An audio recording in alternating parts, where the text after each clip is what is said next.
Olá, estamos aqui com mais uma transmissão ao vivo pelo Facebook do Instituto Joclemente. Você já pensou em doar hoje? Pois não, aí estamos nós aqui. Apoie nossa causa, acessando o site doe.ijc.org.br. Ou, se preferir, você pode fazer sua doação agora mesmo, capturando através do seu celular o QR Code que aparece nessa tela. Muito bem, sou Leila Castro e estou aqui para apresentar nosso ciclo de lives Envelhecimento e Longevidade da Pessoa com Deficiência Intelectual. Este projeto é promovido pelo Centro de Ensino, Pesquisa e Inovação do IJC e contamos com o apoio técnico hoje de Saulo Viana para essa transmissão. Também estamos contando com o apoio dos intérpretes de Libras, Mariana Farinelli e Vitor Souza. Muito obrigada por vocês estarem conosco. Quero passar aqui alguns lembretes. Esta live ela está sendo gravada e será disponibilizada no site e no YouTube do IJC. Lembramos que vocês podem utilizar também o nosso chat para comentários, elogios e fazerem perguntas às nossas convidadas de hoje. E lembre-se de dizer de onde estão se conectando conosco. Façam isso que a gente vai aqui trocando e interagindo. Pois bem, em 1903, Emil Metchnikoff, que era um cientista natural, trouxe através de seus estudos pela primeira vez o estudo sobre o processo de envelhecimento, que a partir de então surge o conceito de gerontologia, onde este não se bastava apenas no estudo do processo de envelhecimento do homem, mas sim no de todas as coisas vivas, incluindo sua fisiologia, aspectos sociológicos, psicológicos, entre outros. Já a gerontecnologia surgiu na Holanda, na década de 80, que nasce a fim de estudar os processos e necessidades provenientes do envelhecimento. Com que? Na busca de soluções tecnológicas para a vida diária das pessoas idosas, tanto para a realização de atividades diárias, como em atividades laborais. Enfim, nossa live de hoje, este assunto trará uma possibilidade de soluções para se alcançar um envelhecimento bem-sucedido de pessoas idosas, sejam elas com e sem deficiência. E para falar melhor sobre o tema gerontecnologia, soluções para o envelhecimento bem-sucedido, teremos hoje a honra de receber a doutora Carla Santana e a nossa querida Marília Sanches também. Carla Santana é formada em terapia ocupacional, professora associada à Faculdade de Medicina de Ribeirão Preto, da Universidade de São Paulo, no curso de terapia ocupacional. Pós-doutora pelo Institute of Population Aging University of Oxford e atualmente é presidente da SBGTech, Sociedade Brasileira de Gerontecnologia. Olha só, eu me enrolo, mas sai. A próxima convidada é Marília Sanches, que também é terapeuta ocupacional, especialista em gerontologia e mestranda em gerontologia pela EASH-USP.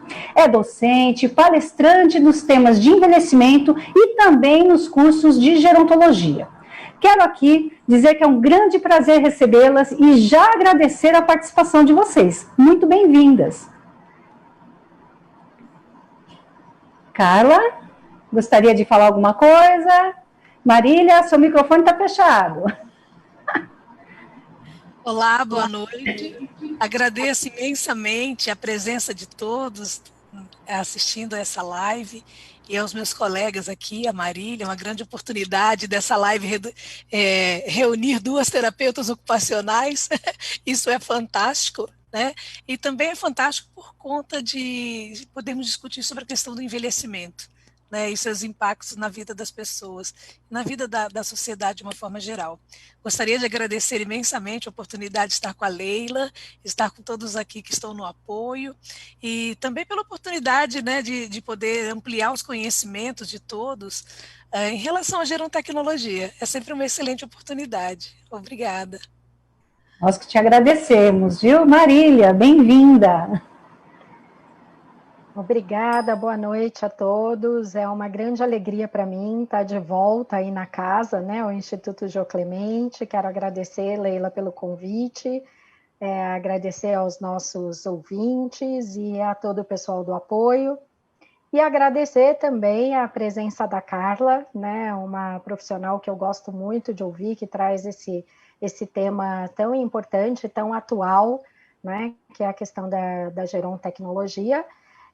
E uma satisfação muito grande estarmos em duas terapeutas ocupacionais, né? Eu tenho duas grandes paixões na vida, a terapia ocupacional e a gerontologia, com a gerontecnologia, então hoje o ambiente está todo favorável. Muito obrigada.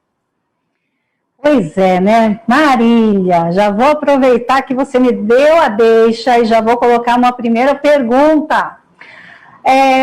A gente precisa, muitas vezes, contar o que é e para o que serve, né? Então, uma das coisas que eu gostaria de pedir que você começasse a nossa live trazendo ao nosso público seria a contextualização sobre o que é a gerontologia enquanto campo de ciência e, assim, considerando que ela, olha só, quando eu comecei a falar, ela vem do início do século XX. E eu queria que você falasse um pouco dela nos dias atuais, né? Quanto tempo demorou, né, para a gente efetivamente enxergar a gerontologia? Nesse sentido, quais foram esses avanços, né? E aí eu vou jogar uma segunda pergunta já de cara, né? Você, enquanto terapeuta ocupacional, e a doutora Carla também, se quiser complementar, fique à vontade. Eu queria que você nos contasse, além de contextualizar a gerontologia, o que é ser autônomo, independente, existe diferença entre autogestão, autodeterminação? Eu faço essa pergunta porque eu vejo que às vezes nós temos, assim, a gente acha que é tudo a mesma coisa. Então, assim, você acha isso também? Poderia dizer para a gente? E Carla, por favor, se puder, pode complementar também. Muito bem, vamos lá. Temos muita coisa para responder. Que bom, vamos embora. Sobre a gerontologia, como você traz, então, né, a gerontologia já tem um longo percurso que começa lá com Mitnikov, né, lá no século 1903, olha quanto tempo, hein? Lá no comecinho, né, do século. E várias teorias e vários estudiosos foram traçando essa linha do tempo. Não vai dar para a gente falar de todos aqui, né? Porque é muita coisa. Mas isso tudo foi dando ao campo da gerontologia a base para que a gente enxergue a gerontologia tal como ela é hoje, né? Dentro desse percurso, a gerontologia ela foi ganhando um destaque, ela foi se destacando da geriatria, né, que é a especialidade médica que olha para a questão das doenças, né, relacionadas ao envelhecimento, para se transformar, então, num campo científico que trata da multidimensionalidade do envelhecimento. Então, aborda o envelhecimento nos seus vários aspectos. Então, na questão do envelhecimento biopsicossocial, da questão ambiental, da questão das capacidades sensoriais, da ergonomia, enfim, né? O que nós temos hoje considerados como sub-áreas da gerontologia, dentre elas a gerontecnologia social, a gerontologia política, a gerontologia comunitária, e até geográfica, quando a gente olha esses estudos que falam das blue zones, né, desses locais específicos onde as pessoas envelhecem de uma maneira mais particular, ou que se sobressai a ponto, né, de chamar a atenção e então suscitar estudos sobre esse envelhecimento. Mas o que é muito importante destacar é que nessa linha do tempo, nesse caminho, o que se percebeu é que não dá para a gente discutir envelhecimento sem entender que é um processo multifatorial, heterogêneo e, ao mesmo tempo, muito particularizado, ou seja, depende de cada indivíduo, né? Depende do curso de vida desse indivíduo e de todas essas questões ambientais, sociais, psicológicas, físicas, biológicas, genéticas, né, que ele traz consigo ao longo desse processo de envelhecimento. Um estudioso chamado Kenneth Ferraro traz um estudo bem interessante que fala sobre a imaginação gerontológica, em que ele traz toda uma discussão se a gerontologia é uma disciplina ou é um campo de saber, né, que então trabalha de modo interdisciplinar com vários outros campos do saber, como da biologia, né, da sociologia, da psicologia, mas ele discute um pouco sobre essa questão dos paradigmas, se a gerontologia já conseguiu, então, construir os próprios paradigmas para se tornar uma disciplina independente. Então, essa é uma discussão que ainda segue, né, sobre essa construção. Eu digo isso, que a gerontologia ainda é um campo de saber em construção, né, e que está muito atual por conta do fenômeno da longevidade. Falando sobre autonomia, independência, autogestão e autodeterminação.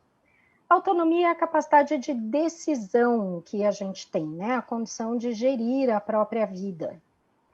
Independência é aquela possibilidade de ir e vir, né? De que a gente consiga fazer as coisas por nós mesmos, né? Então, eu consigo ir da minha casa até o banco, entrar lá, pagar uma conta. Eu posso ter autonomia e não ter independência? Posso, se eu tiver algum tipo de limitação e que eu precise, então, da ajuda ou do cuidado de um terceiro, eu terei uma limitação na minha independência, mas eu posso decidir o que eu quero fazer quando eu entrar no banco, então eu tenho autonomia. O contrário também é verdadeiro. Eu posso ser uma pessoa independente, mas ter a minha autonomia limitada, como, por exemplo, no caso de idosos que têm declínio cognitivo, têm demências, e que daí já tem um prejuízo, né, no seu julgamento, e aí, por conta disso, tem uma autonomia limitada.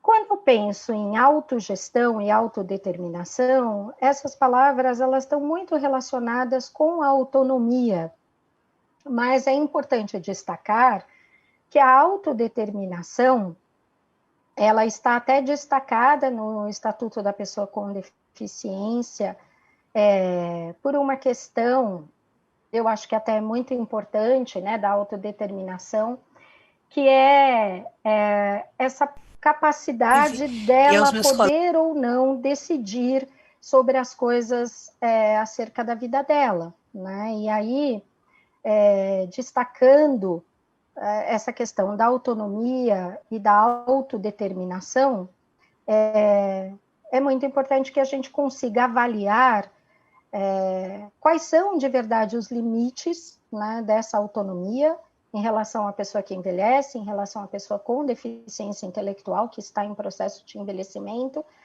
quando é que essa pessoa está sendo super protegida e aí isso a impede de exercer a sua autonomia ou a sua autodeterminação, e quando, de fato, ela oferece risco ou está em risco, ou, portanto, precisa de um apoio para essas decisões, ou quando ela realmente não tem condição de tomar essas decisões sozinha.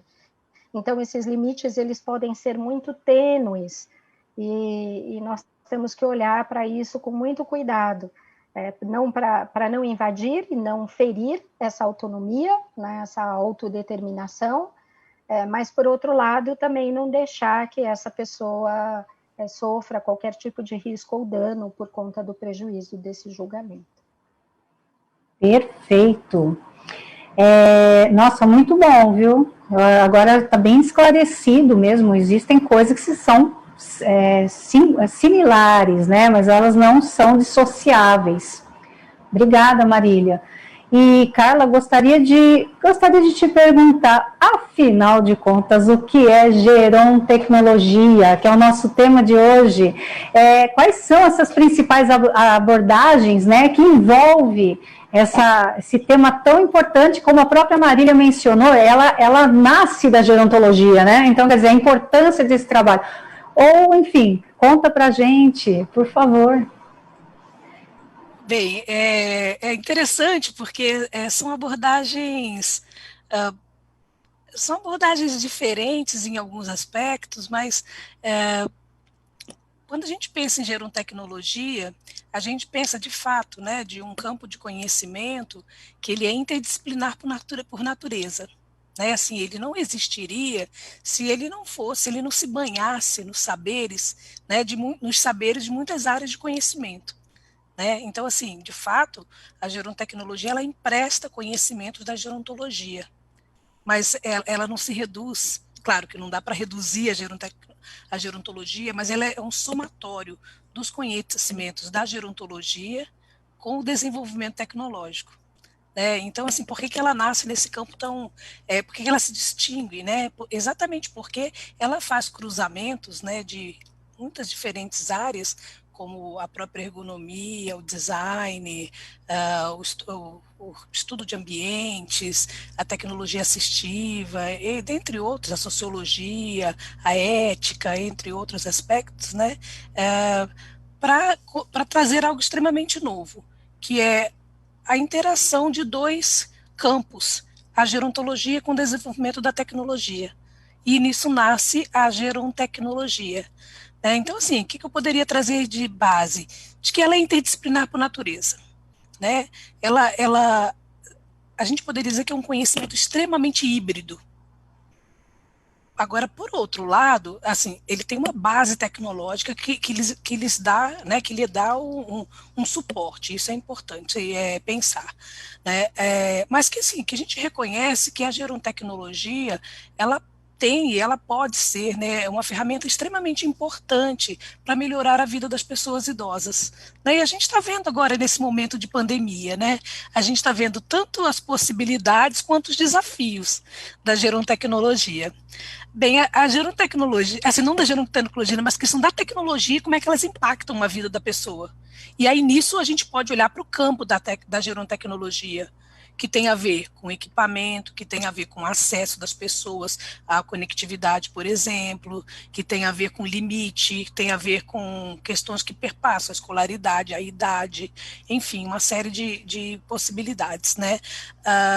Bem, a gerontecnologia, ela se organiza em 5 campos, 5 dimensões, que seria a saúde e a autoestima, a habitação e atividades de vida diária, atividades de comunicação e governança, o transporte e a mobilidade e o trabalho e lazer. Então, essas são as dimensões da gerontecnologia.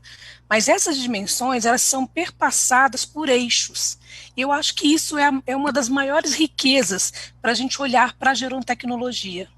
Porque os eixos são o enriquecimento e a satisfação, a prevenção e o engajamento, a compensação e a assistência, e o suporte e a organização do cuidado. Eu acho que isso é uma das coisas mais legais, porque, assim, quando a gente olha para a pessoa mais velha e suas demandas, muitas vezes a gente faz um olhar pensando na questão da organização do cuidado, quando a gente está falando daquela pessoa que tem uma perda muito importante da capacidade funcional e que ela demanda cuidados extremamente especializados. Né? Mas quando a gente está pensando assim em tecnologia para facilitar a vida de alguém que quer se prevenir de agravos, de perdas que vão acontecer no processo de envelhecimento, a gente está falando numa outra dimensão. Quando você está falando de procurar um carro que seja mais adequado para você, funcionalmente mais adequado, você está falando exatamente disso. Quando você vai buscar um produto, olha, essa leiteira ou essa jarra, ela é extremamente pesada para o meu movimento. Então, eu estou falando em fazer um olhar extremamente adequado, pensando que as mudanças que o processo de envelhecimento traz, elas requerem uma capacidade adaptativa. E aí, a capacidade adaptativa, ela não pode ser só do indivíduo, ela tem que ser do ambiente. Ela tem que ser do ambiente, e tem que ser do ambiente estrutural e ambiente de pessoas. Por isso que acho que essa coisa da gerontecnologia, de pensar o design de ambientes e de produtos para um envelhecer com qualidade, com conforto, saudável, a gente está falando exatamente de gerontecnologia. Né? Porque muitas vezes o olhar para a gerontec, né, para a gerontecnologia, ele é muito perpassado pela questão do equipamento, mas na verdade a gente está falando disso, de necessidades e possíveis soluções. Claro que isso aqui é extremamente complexo, né? Mas a gerontecnologia, assim, ela se alimenta, né? Então a gente diria assim que a sociedade de envelhecimento, ela requer mudanças, né? E nesse campo de mudanças, aí sim, ela vai precisar de profundas contribuições da gerontologia, da geriatria e da gerontecnologia, que é a somatória desses campos de conhecimento que vão se somar para a gente conseguir uma sociedade melhor. Né? Então, assim, a gente vê hoje isso, né? Imagina que quando a gente tem uma proposta ao distanciamento social que perpassa a questão do telemonitoramento, da teleassistência ou da telemedicina, a gente está falando que numa ponta tem um profissional, na outra ponta tem um sujeito que vai usar, na outra ponta tem uma tecnologia que pode ser amigável ou não, pode ser cara ou não, que depende de um acesso de internet, que depende das habilidades de um usuário. Então, assim, nesse campo, nesse contexto, é que está a gerontecnologia, de produzir conhecimento sobre isso. No caso, Carla, assim, eu vi que você uniu 3 grandes áreas, né? Gerontologia, geriatria, gerontotecnologia. O idoso, a pessoa idosa, ela participa efetivamente também dentro desse processo de construção de alguma necessidade? Ele é envolvido em algum momento ou apenas é um olhar técnico? Não, ele precisa, ele tem que ser, ele precisa estar, porque ele é parte integrante, parte principal. Né? Hoje mesmo eu estava num evento da Sociedade Internacional, né, nesse momento está tendo a Conferência Mundial de Gerontecnologia, e assim, teve uma fala, né, do nosso representante da área da tecnologia assistiva na Organização Mundial de Saúde, e ele falou exatamente assim, nada para nós sem nós. Sim.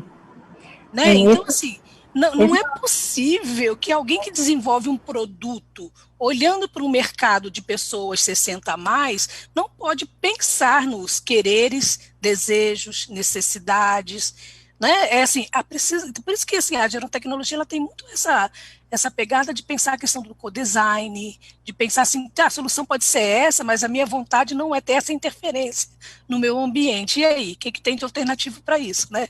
Então, assim, a questão de pensar o sujeito junto, e assim, eu não digo isso só pensar a questão dos idosos, não, a gente tem que pensar também para as pessoas que produzem ambientes e equipamentos e estratégias, né, para todas as pessoas com deficiência, suas famílias, enfim, todo mundo tem que estar envolvido nesse processo. Né? Então, isso é extremamente importante. Então, assim, Marília, pode ajudar a gente também, e no caso, pode comentar, a gente está falando de um público 60 a mais, mas eu tenho um público com deficiência intelectual que, em alguns casos, a gente encontra a questão do envelhecimento precoce. A gerontecnologia, você acredita também que pode contribuir para essa população, uma vez a gente pensar em projetos, em ações para eles também? Como que vocês duas veem? Marília tem um pouco mais, poderia falar, né, dentro dessa autonomia e independência, porque eu puxo essa conversa, Carla, porque a Marília, ela vem já há algum tempo se aproximando deste público também, né, então eu queria que ela comentasse, né, o que ela pode complementar e dentro da sua fala, né? E aí?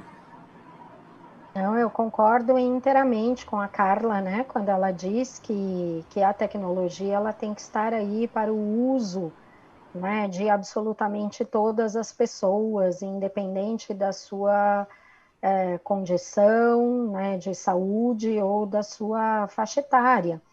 Então, agora, durante a pandemia, nós tivemos um exemplo bem claro das crianças que ficaram tendo aula à distância e da quantidade de barreiras ambientais e da questão da habilidade digital dos próprios pais, né, da dificuldade de pais e de professores para poder fazer a implementação e o acompanhamento necessário para que essas disciplinas, esse conteúdo todo, chegasse até essas crianças para que elas não tivessem o ano letivo perdido.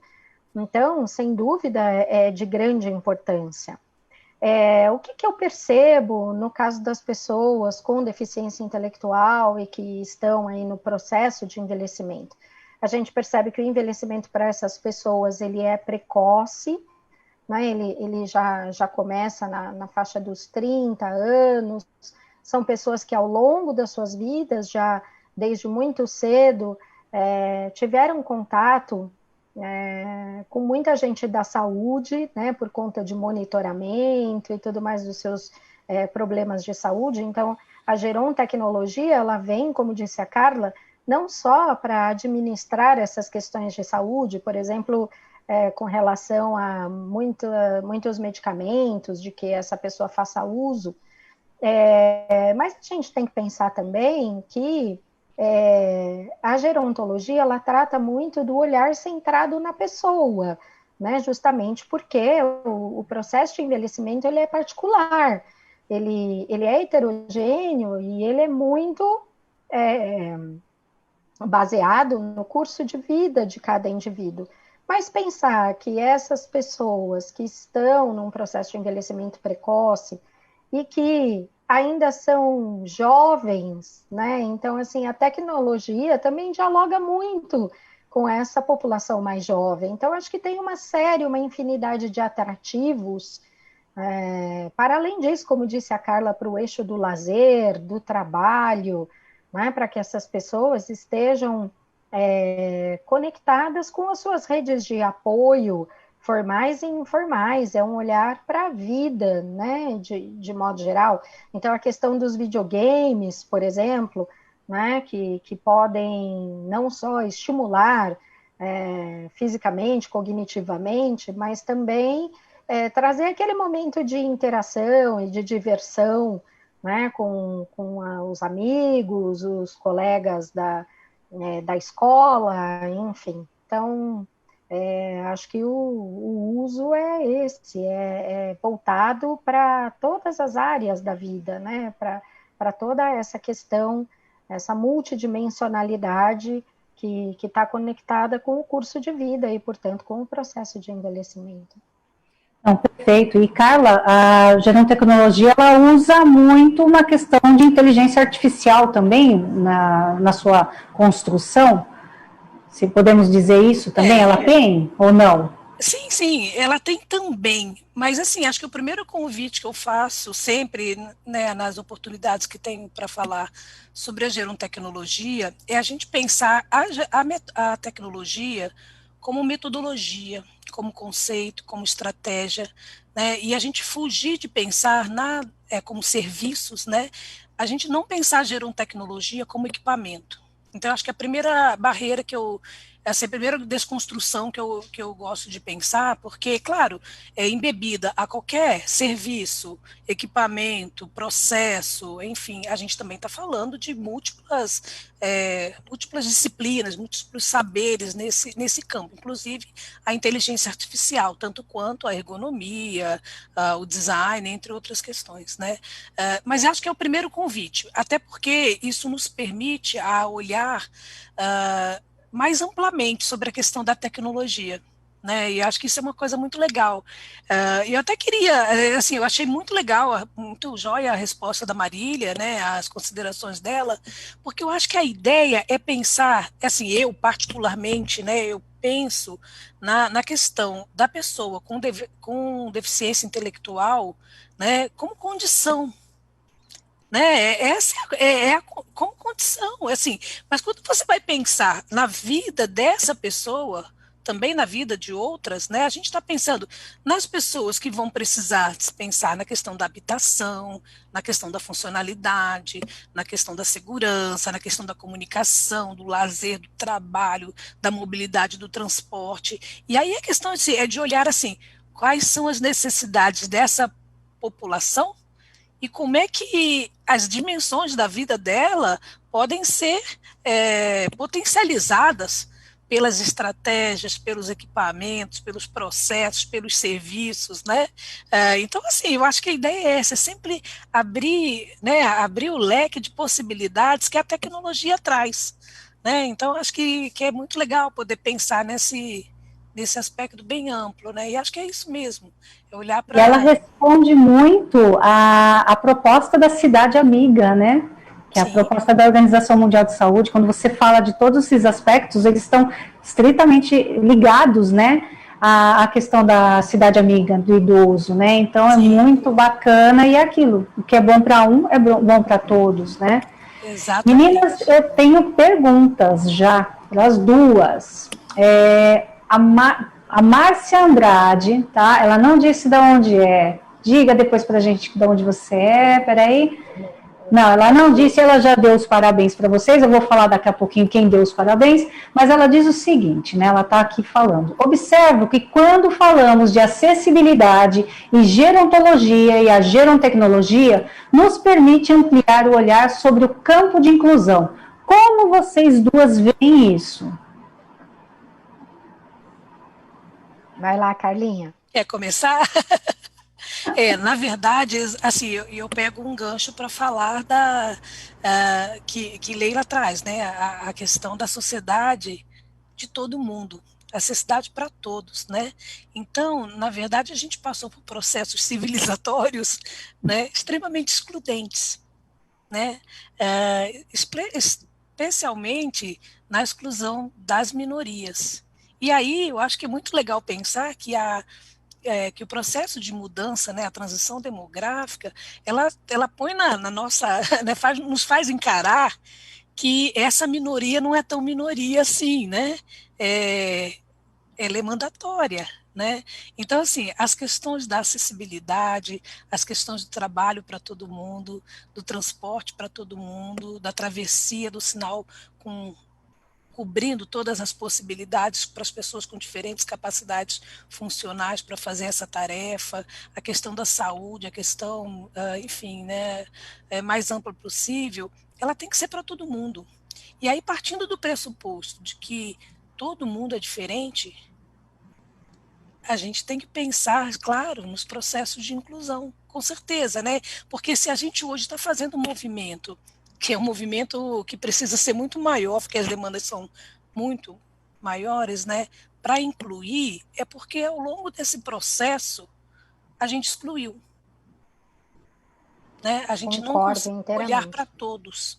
Então, assim, é urgente que não tenhamos pessoas passando as dificuldades que têm e não podendo se realizar como humanos, como pessoas, por conta de exclusão. E aí, a gente está falando de exclusão em todas as suas formas. Né? Eu pensei muito nisso quando eu estava, né, me preparando para a gente estar aqui nesse momento, pensar assim, como que ao longo do tempo a gente não pôde entregar a melhor educação, porque a gente não sabia como ensinava uma pessoa com paralisia cerebral, com dificuldades de comunicação, ou uma pessoa com perdas auditivas, ou um idoso que tem um problema de afasia, né? Por que eu não consegui? Por quê? Porque eu não tive formação, porque a gente não desenvolveu campo de conhecimento, porque um monte de gente não sabe o que fazer. Então, assim, não é possível que essas pessoas não possam se realizar na vida com os mesmos direitos que todas elas. Isso perpassa N possibilidades: educação, formação, tecnologia, desenvolvimento social, enfim. Acho que é um pouco disso. Concordo totalmente com a Carla e eu fico pensando também nessa questão da invisibilidade, né? Assim, essas minorias, como disse a Carla, né? São essas pessoas que ficam à parte da sociedade por questões culturais, né? Muito arraigadas, que vêm caminhando conosco. Nós começamos essa live com a Leila falando que a gerontologia começa a ser discutida lá no comecinho do século XX, e nós estamos aqui no século XXI, e a gente ainda vê essa questão da invisibilidade, do preconceito, né? Agora está se discutindo muito essa questão do ageísmo, né? Do preconceito etário, que envolve as pessoas que estão aí envelhecendo, e o quanto isso é deletério, né? Porque é isso, quando a gente não olha para essa população, a gente não desenvolve política pública, a gente não desenvolve linha de cuidado, né? E aí essas pessoas seguem invisíveis.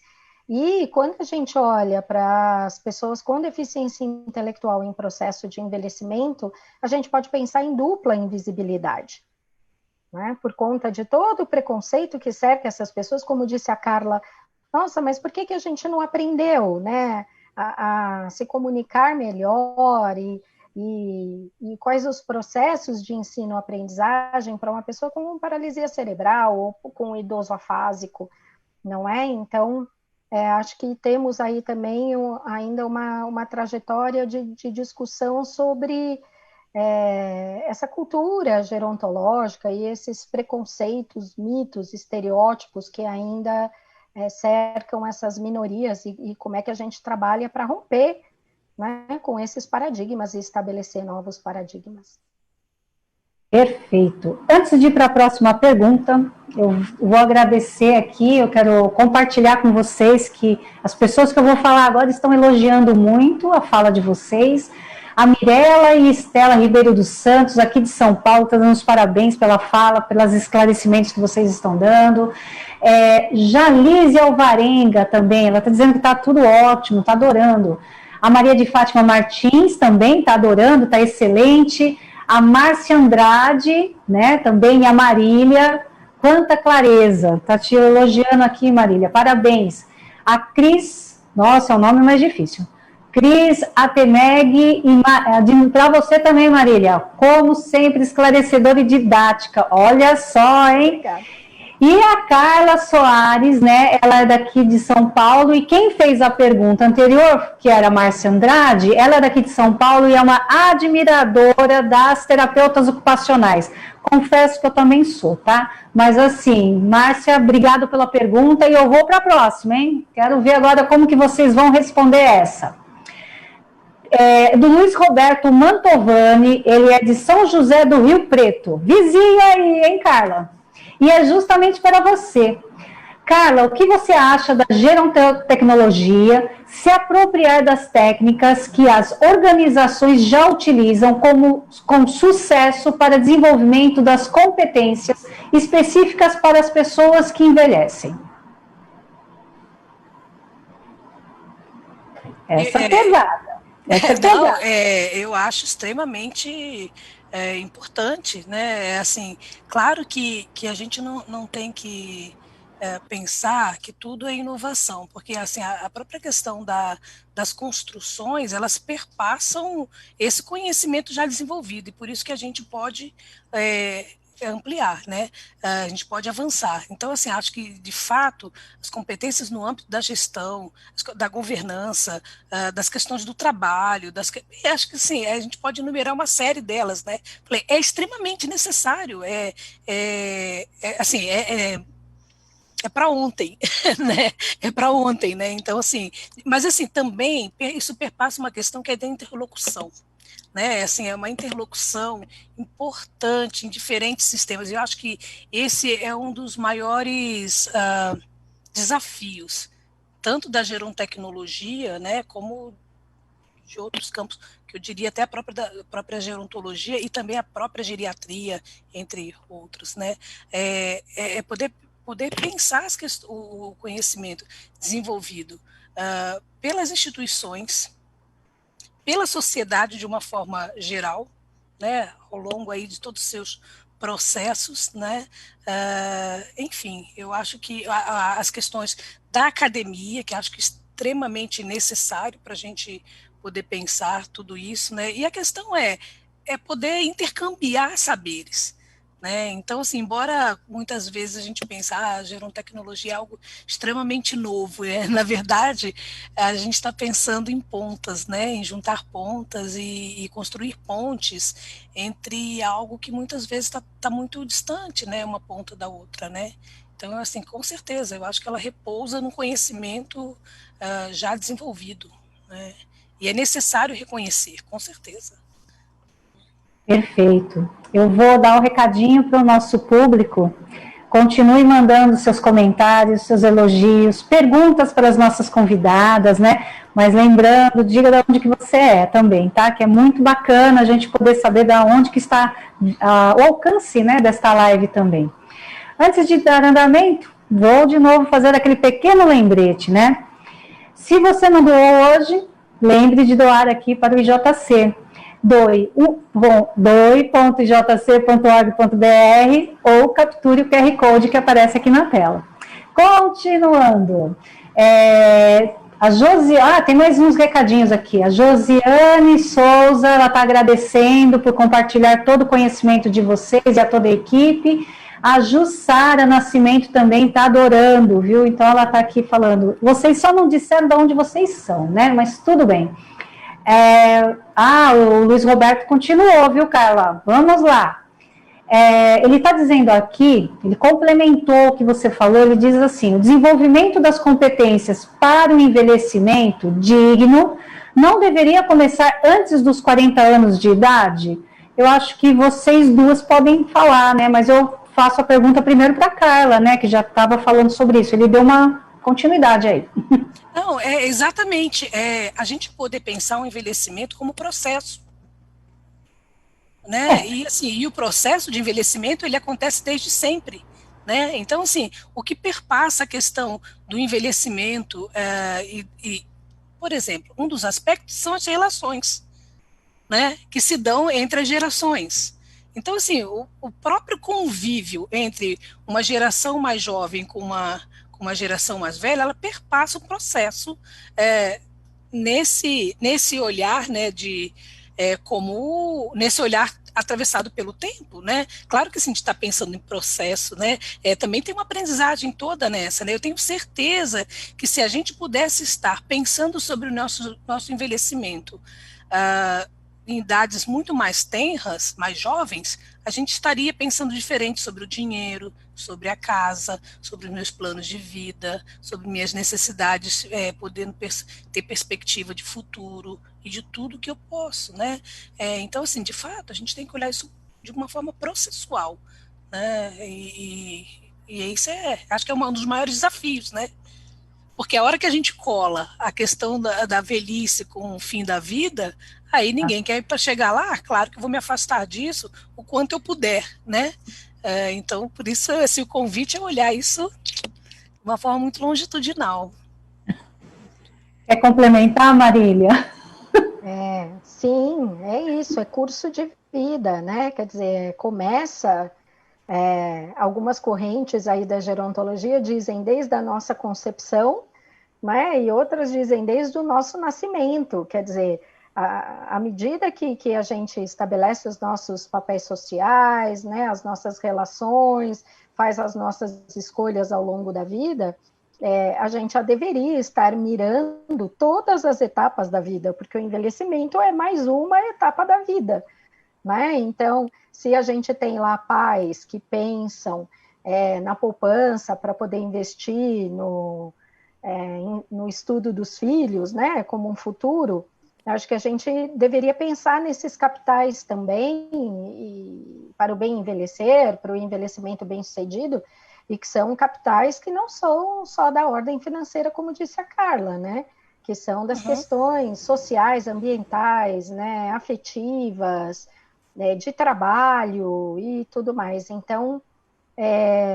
sem dúvida, é olhar a perspectiva de curso da vida. Eu falo para os meus alunos, ninguém dorme com 20 e acorda com 70, é processo, né? Mas, como bem trouxe a Carla, e eu já falava numa fala anterior a essa, nós temos aí a questão do mito, né? E do estereótipo de que todo velho é doente, de que velhice é doença, e que velhice é a etapa que se aproxima da morte, e morte é tabu.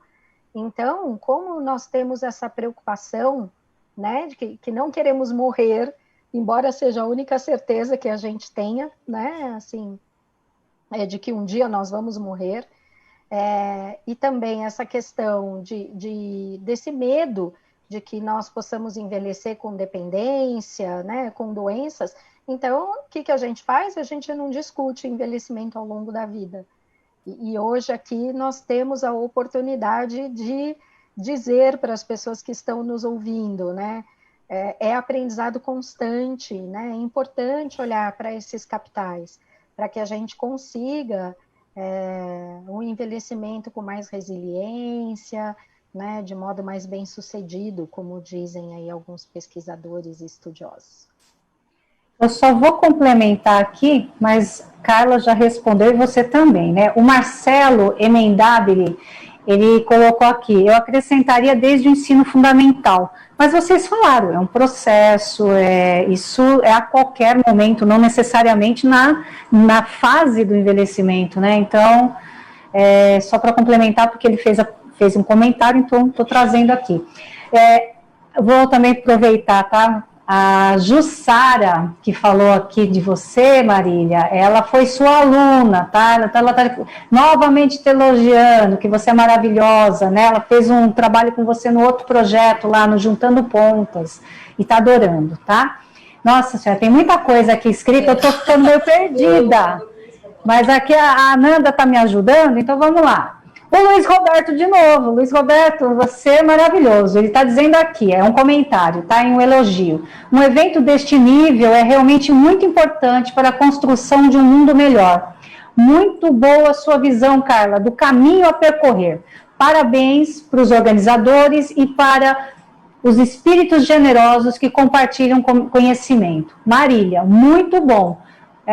Começam a envelhecer quando nascemos, tá comentando aqui, e aí é a hora de construir uma nova visão do envelhecimento sem preconceitos. Enfim, né, a ideia é essa mesmo, que a gente está aqui batendo papo, né, para trocar dentro dessa perspectiva. Quero agradecer a Marta Cardia, lá da Pai de Itapevi, que está participando aqui também, e a Marcela Danese. Desde que nascemos, estamos envelhecendo. E, por último, a Maria de Fátima Martins, ela é de São Paulo, capital, também aluna da mestre Marília Sanches, tá? Então, já se identificou. Obrigada, hein? Aí, pessoal, continue mandando seus comentários, elogios, que a gente manda o recadinho, e lembrando que digam de onde vocês são. Também para as duas, novamente. Em uma das nossas lives, nós falamos sobre o teleatendimento e telemonitoramento. Carla já deu uma deixa no início da nossa live, né? Mas em tempos de pandemia, como vocês analisam este aspecto dentro da rotina diária de pessoas idosas com e sem deficiências? E também vamos ampliar esta questão com os cuidadores, né? Então, dentro dessa perspectiva, essas 3 pessoas, né? Vamos falar assim, cuidadores, pessoas idosas e pessoas com deficiência. Quer começar, Marília? Vamos lá. Acho que o teleatendimento e o telemonitoramento era uma tendência, né? Já vinha acontecendo, que agora só se fortaleceu. Vejo de uma maneira bastante positiva se for conduzido com seriedade, com muita responsabilidade, né? Terapeutas ocupacionais têm feito, inclusive, os seus atendimentos e o telemonitoramento nesses tempos de pandemia.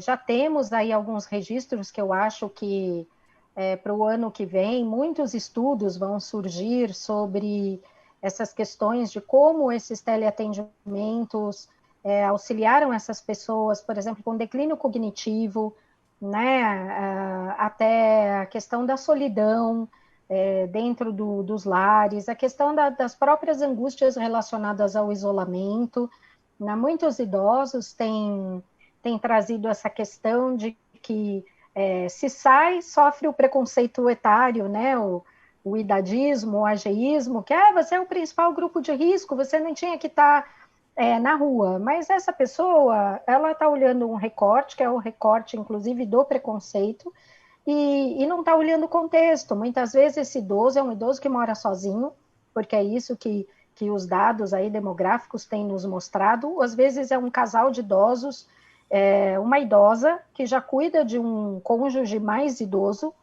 e que não tem uma rede de suporte, não tem filhos, ou tem filhos que estão distantes, e que aí como é que ela faz? Como é que ela vai ao supermercado, né? Às vezes não é uma pessoa habilitada digital, ou às vezes não tem esse acesso a essas tecnologias para poder pedir uma comida, né? Então como é que faz? Ela não vai à farmácia? Ela não vai ao mercado? Então, esse apoio desses profissionais, eu acho que tem sido fundamental na vida de muitas pessoas, muitas. Com relação à autonomia e à independência, eu acho que também são fortalecedores, né? São atendimentos que fortalecem vínculos.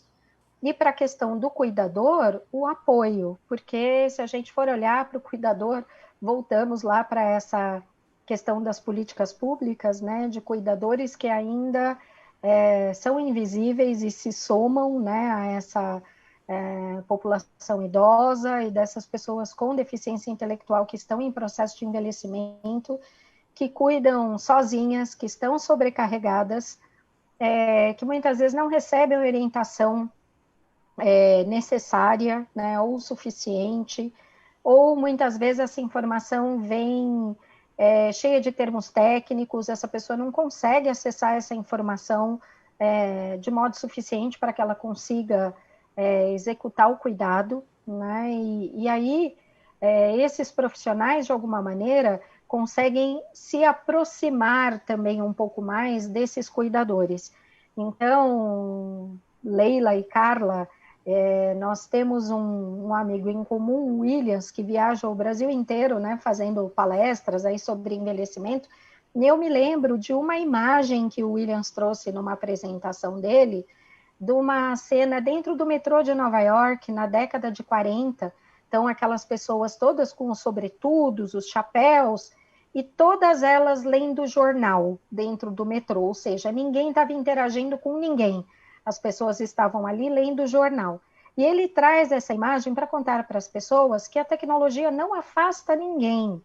A tecnologia está aí para aproximar as pessoas, para fortalecer vínculos, para somar. E a pandemia só veio mostrar o quanto ela é frutífera nesse sentido, né? De aproximar parentes que estão distantes, né? De avós poderem matar um pouco a saudade dos seus netos e tudo mais. Então, acho que o telemonitoramento e o teleatendimento estão aí fortalecidos e que devem permanecer mesmo nessa fase pós-pandemia, para aqueles que são acamados, que têm dificuldade de mobilidade, que não conseguem chegar nos serviços, né? Muita coisa que dá ainda para explorar e que é de muita utilidade, na minha opinião.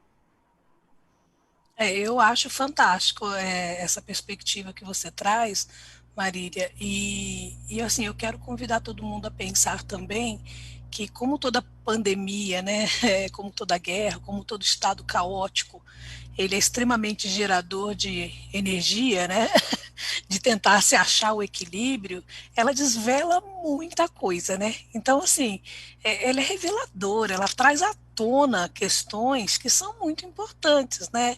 Então, assim, vou pegar a perspectiva, por exemplo, de alguém que frequenta um serviço de saúde e recebe todas as orientações verbais, para a qual ela tem que seguir uma série de exercícios quando ela chegar na casa dela, fazer tais coisas, e hoje isso é apoiado pela tecnologia. Quer dizer, na verdade, apoiado pela tecnologia, não. Ela permite a comunicação de um profissional que está numa ponta com outro sujeito. Então, assim, imagina que tecnologia é só a coisa que está no meio e que tem duas pessoas nas pontas, né? Então, o que ela chamou atenção para a gente, esse momento de pandemia? Primeiro que a gente precisa melhorar nossas formas as nossas práticas de cuidado, práticas de serviços, práticas de comunicação, né? Ela chama atenção também para o fato de que a gente só sabe entregar o nosso trabalho técnico como profissionais de um jeito. É o sujeito se deslocando com todas as dificuldades dele até lá, para que você entregue uma sessão de 40, 50, uma hora de trabalho, né? Enfim, então assim, e agora? Tá, como eu faço sessões terapêuticas de psicologia com o sujeito na casa dele? Como eu penso o setting, a privacidade, né? Assim, como que eu penso essas coisas? Então, assim, no fundo, esse estado caótico que vivemos hoje, ele nos colocou numa questão de integrar tecnologias, pensar sobre as nossas práticas, pensar nos serviços, por exemplo, o bendito acesso à internet que nos é entregue, com todas as suas falhas, né, de banda, de conectividade, de velocidade, enfim, uma série de questões, acesso aos equipamentos. Olha, vai vendo que a questão do cuidado, ela está sendo perpassada por muitas questões novas, né? A gente está agora se deparando com essa questão. Então, assim, eu penso que não tem volta. E nem tem que ter. O nosso novo normal, ele tem que ser muito melhor. Porque assim, eu me lembro muito de um paciente que a gente já teve aqui no centro de reabilitação, que era um paciente que tinha esclerose lateral, e assim, era um esforço para essa pessoa vir até o atendimento. E quando ele voltava, ele chegava tão cansado que ele quase levava uns 2 dias para recuperar a energia que ele gastou vindo para o atendimento, né? Fico pensando que seria tudo muito mais adequado se o profissional se dirigisse até a casa dele, não é? Ou se chegasse orientação para a família, uma série de questões que hoje a pandemia desvela para a gente, né? Então, assim, eu acho que uma lição principal que eu tiro disso tudo é a necessidade de integrar tecnologias, né, no cuidado, no suporte à pessoa que cuida, né, e assim, no financiamento a gente continua ainda, as pessoas continuam cuidando sozinhas, sem suporte de tecnologia, sem suporte de financiamento. Então, assim, tem muitas questões pela frente para a gente pensar, sabe? Mas, assim, eu acho muito interessante, a gente avançou demais, demais. E o que foi curioso é que nós tivemos, por conta da pandemia, que ajustar isso rapidamente para a vida minimamente poder seguir em frente, né? Então, assim, isso mostra o tamanho do potencial que nós temos para seguir com isso como uma perspectiva de algo que veio para ficar, né? Então, daqui para frente, aprimorar processos e já mostrou, né, que veio para ficar, que tem potencial. Então, e é legal isso, né? Quem não entregava está entregando, né? Vai vendo, né? Quem você não comprava à distância está comprando, né? Enfim, quem não se comunicava está se comunicando. Mudou muito, mudou muito. E aí eu vou aproveitar, você falou uma coisa, Carla, que é a prestação de cuidados. Eu acho que agora eu vou dar uma polemizada, né? Mas vamos lá. Aproveitando, a gente tem acompanhado que dentro dessas tecnologias existem robôs que estão atuando como cuidadores. Então, nós já temos isso aí que foi bem desenvolvido. Aí eu pergunto, né? Eles permitem, eles fazem toda essa facilitação, né, para a família. Temos sistemas que monitoram à distância as atividades da pessoa idosa. Esse seria o futuro da prestação de cuidados, Carla. Mas aí eu jogo para a Marília também. Será que com todo esse avanço, não vamos mais precisar de cuidadores? Então, assim, como que... agora, realmente, eu queria saber das duas, porque uma traz toda uma tecnologia a favor, e eu entendo que nós temos um humano ali, né? E esses cuidadores? Não precisaremos? A tecnologia vai substituir? Então, essa é uma pergunta excelente, porque ela nos permite pensar qual é a função da tecnologia, né? Quem é a tecnologia e primeiro, pensar na tecnologia como equipamento. Então, acho que a ideia é sair de novo desse, né? Porque a gente tende a ir no pensamento da alta tecnologia, no que há de mais rebuscado, que é o robô. Né? Eu acho que a tecnologia, sim, ela vai estar muito integrada ao cuidado, ela já deveria estar. Então, quando hoje alguém te alcança com a telemedicina, com a teleassistência, nós estamos falando de tecnologia integrada ao cuidado. Quando nós estamos falando de alguém que vai usar um sistema, um software específico do Ministério da Saúde para saber sobre o coronavírus, um aplicativo, a gente está falando de tecnologia aplicada ao cuidado. Quando a gente está falando de um robô que vai fazer a transferência, aquele, né, que a gente chama de transfer, que ele pega um sujeito extremamente pesado, obeso, coloca as alças, ele transfere você para uma outra cama, nós estamos falando de um robô. Né? Então, assim, de mecanismo elétrico, eletrônico com mecânico. Né? Quando a gente atende o telefone, eu fico falando porque tem alguém que liga aqui em casa, é um robô, e ele fala, você conhece fulana? Aí eu falo, não. Aí ele fala, mas você já ouviu falar, ou né? Enfim, você é fulana? Não. Você conhece fulana? Não. Né? Eu estou interagindo com o robô. Então, assim, os sistemas robóticos, quer de inteligência artificial, como aquele que fica ligando quando você atrasa a conta, ou ele está cobrando a conta de alguém, né? Que eu não conheço, ou a gente está falando de robôs mecânicos e tal, a gente está falando de tecnologia integrada ao cuidado, né? Assim, só que aí eu acho que a gente tem que sair dessa seara de pensar a tecnologia como substitutiva ao humano. E ela não pode ser vista assim, ela é complementar. E aí é que se pensar assim, a gente está falando de sistemas que podem ser de alta tecnologia, como um robô, ou de baixíssima tecnologia, ou de sem tecnologia, né? Se em algumas sociedades ou alguns sujeitos eles apoiam no andador, outros apoiam em begalas de madeira, e a gente está falando de tecnologia de apoio à mobilidade, né? Então, assim, o que eu penso? Que a questão é integrar tecnologias. A gente precisa melhorar o conhecimento e a implementação de tecnologias no apoio ao cuidado, as tecnologias de reabilitação, as tecnologias assistivas, as tecnologias de serviço. A gente precisa dessa integração. Né? Então, por exemplo, a gente pensa, tá, o robô vai vir tirar você da cama, vai passar você por um outro lugar, isso pode ser uma ameaça, né, às questões da relação humana, né? E a gente se sente muito confortável do robô da Polishop limpando o chão. Né?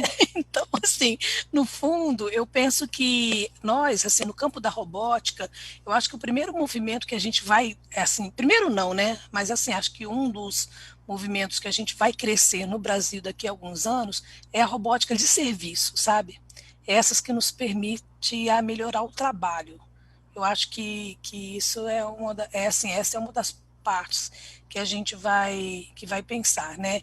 E aí acho que vale a pena a gente pensar nessa questão da tecnologia integrada ao cuidado muito amplamente, né? Que vai perpassar a questão, por exemplo, da formação, extremamente importante. Fica pensando por que a gente usa pouco robôs, né, ou poucos manequins para aprender, quando a medicina, por exemplo, né, ela aprende a manipulação, a intubação, pegar a veia, a enfermagem, também a gente ainda nas outras disciplinas ainda não tem essa integração, por exemplo, né, de um robô não, um manequim que você poderia ajustar um posicionamento de um paciente se você souber aonde as feridas de pressão estão, né? Então, assim, eu acho que tem que pensar na questão da formação, do treinamento, né, da entrega de serviço. Eu acho que isso vai ser uma coisa muito legal. E aí eu pensaria nessa perspectiva, não como substituição, nunca, mas como integrada, porque se a gente hoje continua fazendo transferência do paciente, pegando nas pontas de um lençol, ou segurando o sujeito com as nossas forças da mão, a gente poderia ter apoio, né? Eu sempre gosto de dar esse exemplo, Marília já me ouviu falar isso, mas se aquele cara que vai na academia, ele pega aquela barra pesadérrima e ele põe uma cinta de estabilização da lombar para fazer isso, por que a gente faz esse trabalho até hoje de pegar uma pessoa pesada e fazer a transferência dela para outra cama, no outro dia você mal consegue lidar com a dor lombar? Então, quando eu estou falando de tecnologia, eu estou falando de tudo isso embarcado no que a gente faz cotidianamente, né? Então, acho que um pouco disso. E, Carla, eu queria até complementar, antes de... Marília, eu já te dou a palavra, mas assim, complementar quando você diz isso de transferência, eu tenho uma amiga, ela era paraplégica, e aí o cuidador teve uma manobra inadequada, enfim, não deu muito certo o manejo, ela se tornou pessoa tetraplégica a partir disso. E se a gente tivesse uma tecnologia nesse sentido, certamente ela ficaria com a questão anterior e não total, né? Bem lembrado o quanto que é importante. Mas, Marília, conta aí do ponto de vista do cuidador aí, como que fica? Você concorda? Pois é, né? Essa história do cuidador já também vem de longa data, né? O cuidador no Brasil ainda é uma pessoa não reconhecida, é uma profissão não regulamentada, né? A gente ainda conta com um Estado ausente, porque assim como a tecnologia é complementar ao cuidado, o Estado também deveria ser complementar, ou seja, oferecer, né, cuidados quando o cuidador familiar não consegue suprir esse cuidado por diversos motivos.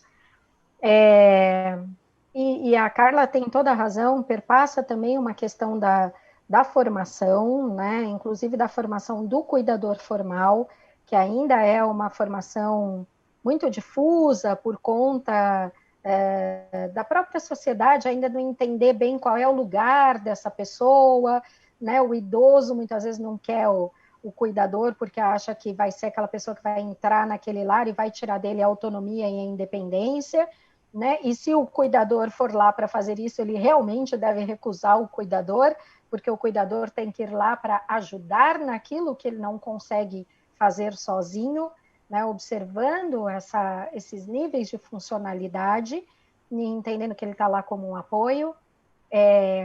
E toda essa questão da sobrecarga, que todos os anos são estudos falando sobre cuidadores estressados, fatigados, doentes, e que acabam não recebendo apoio. E como disse a Carla, vai desde coisas muito simples, como, por exemplo, ensinar a colocar os alarmes no celular para que ele não se perca com o horário dos medicamentos, por aquele caso de pessoas que fazem uso de muitos medicamentos, até tecnologias mais complexas, né, como o caso aí dos robôs. Eu queria brevemente contar uma situação do Congresso de Gerontecnologia, que aconteceu lá no Centro de Convenções Rebouças, porque eu falava assim para Carla, Carla, às vezes eu tenho medo, sabe? A gente fica vendo esses filmes sobre inteligência artificial, né? Eu tenho medo que um dia a inteligência artificial roube da gente a nossa alma, que essa inteligência artificial venha aqui, né, tomar conta das nossas vidas, e como é que vai ser isso? E aí a Carla, no Congresso, me apresentou a Paro, que é um robô de companhia. É isso, né, Carla? Me corrija aí. Um robô terapêutico, de companhia. Um robô terapêutico de companhia, que ele é como um pet, né? Que é desenvolvido no Japão, ainda muito inacessível, né, para um país como o Brasil, com toda a desigualdade social. Mas eu vi, né, a apresentação no Congresso dos Estudos dos benefícios desses robôs de companhia, como eles diminuem solidão, isolamento, né, e como trazem conforto afetivo para as pessoas. E aí eu tive a oportunidade de experimentar. Eu até tenho uma foto no meu Facebook segurando a Paro. E gente, é uma experiência incrível, porque a gente mostra como realmente a tecnologia tem o seu lugar e como ela realmente traz benefício para muitas pessoas.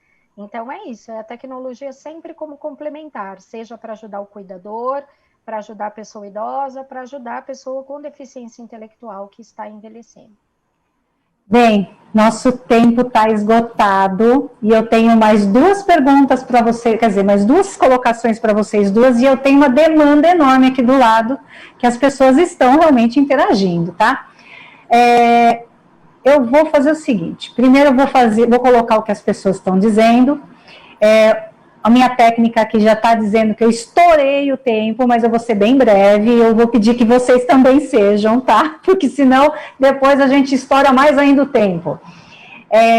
Como elogio a Gilda, nossa, o nome difícil, Weinstein, é que a letra tá pequena, viu? A minha querida aqui deixou pequenininha, eu tô tentando ler, melhorou um pouco. A Gilda Weinstein, ela é de São Paulo, ela está agradecendo e está muito bom ouvir e ouvir vocês e as mulheres competentes e seus conhecimentos sobre envelhecimento.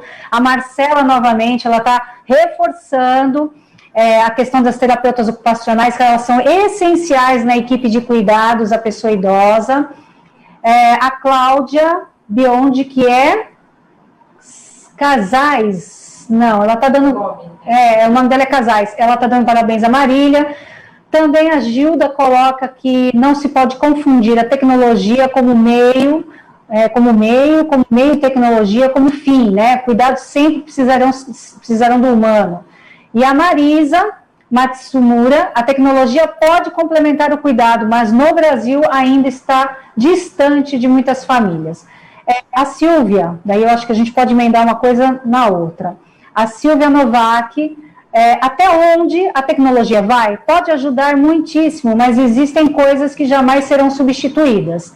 E a Sandra Grasso, também de São Paulo, ela foi aluna da Marília, e aí ela diz o seguinte, curioso, como situações caóticas podem nos fazer enxergar o que já estava posto.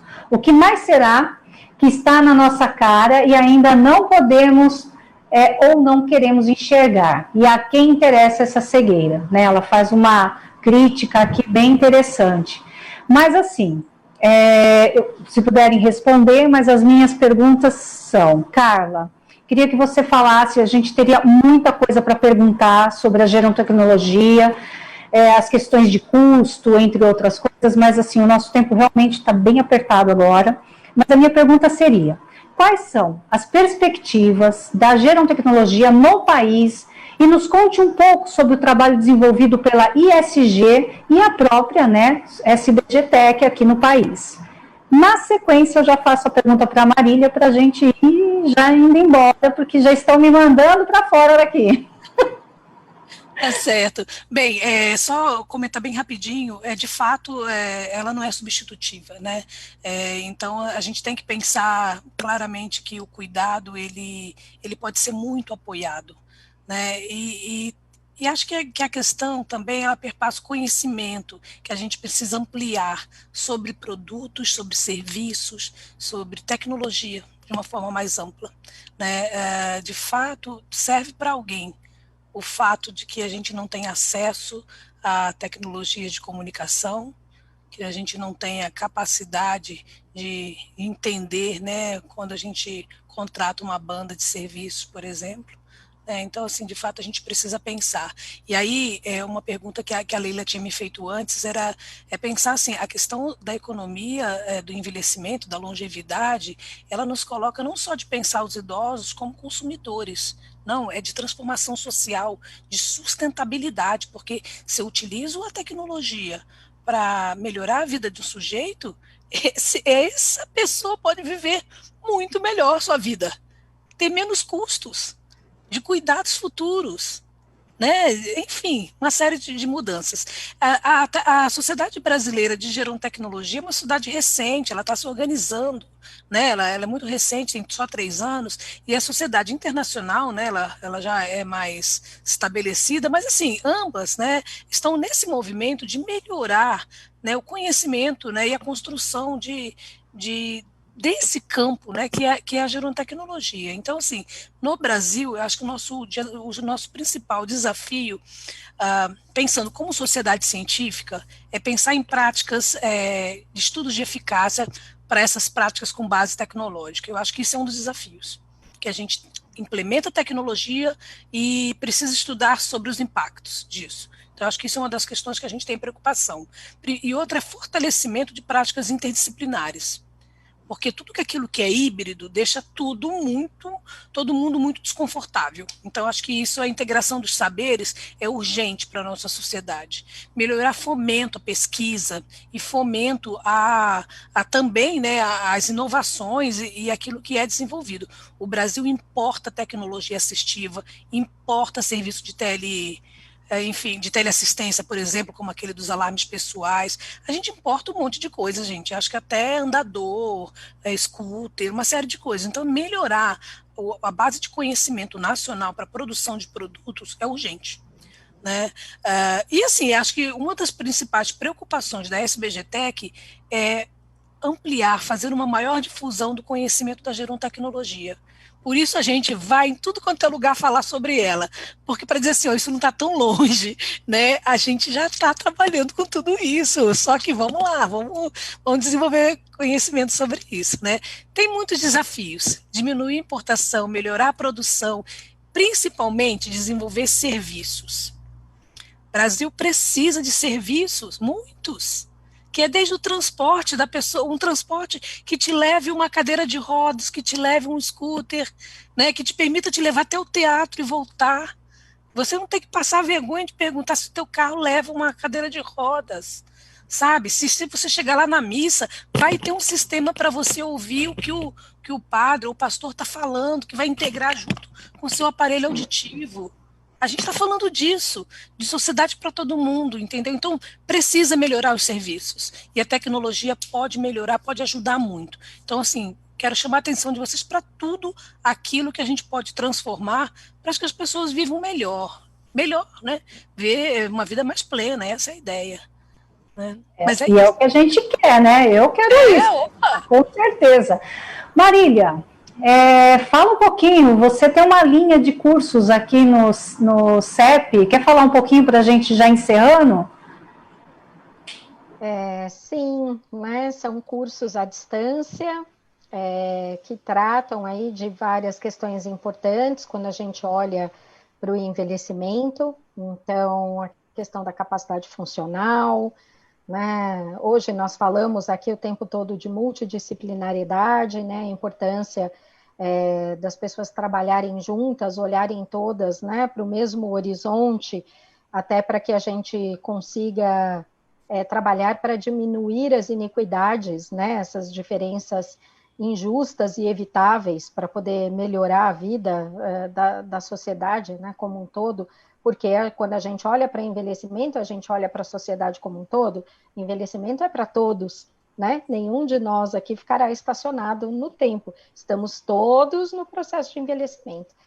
Então, esse é um curso que trata de todas essas questões, que vai falar de intersetorialidade, que vai trazer um pouco da importância das avaliações, né, da avaliação multidimensional, das questões sociais e das políticas públicas que estão aí já desenvolvidas e sendo discutidas até agora em atualizações, né, e como essas políticas públicas aliadas às questões da saúde, do desenvolvimento de planos de cuidado, como é que todos esses elementos podem beneficiar a vida dessas pessoas, das pessoas com deficiência intelectual que estão envelhecendo, das pessoas idosas como um todo. Perfeito panorama. Bem, quero agradecer a vocês, né? Pedir desculpa aqui para minha técnica, mas vamos em frente. Obrigado por tudo, por essa noite, né, que nós passamos aqui, as explicações, e agradeço a vocês duas, né, pelos esclarecimentos. Tá?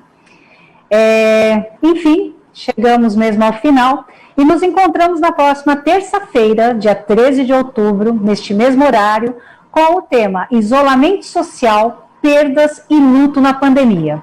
Até lá!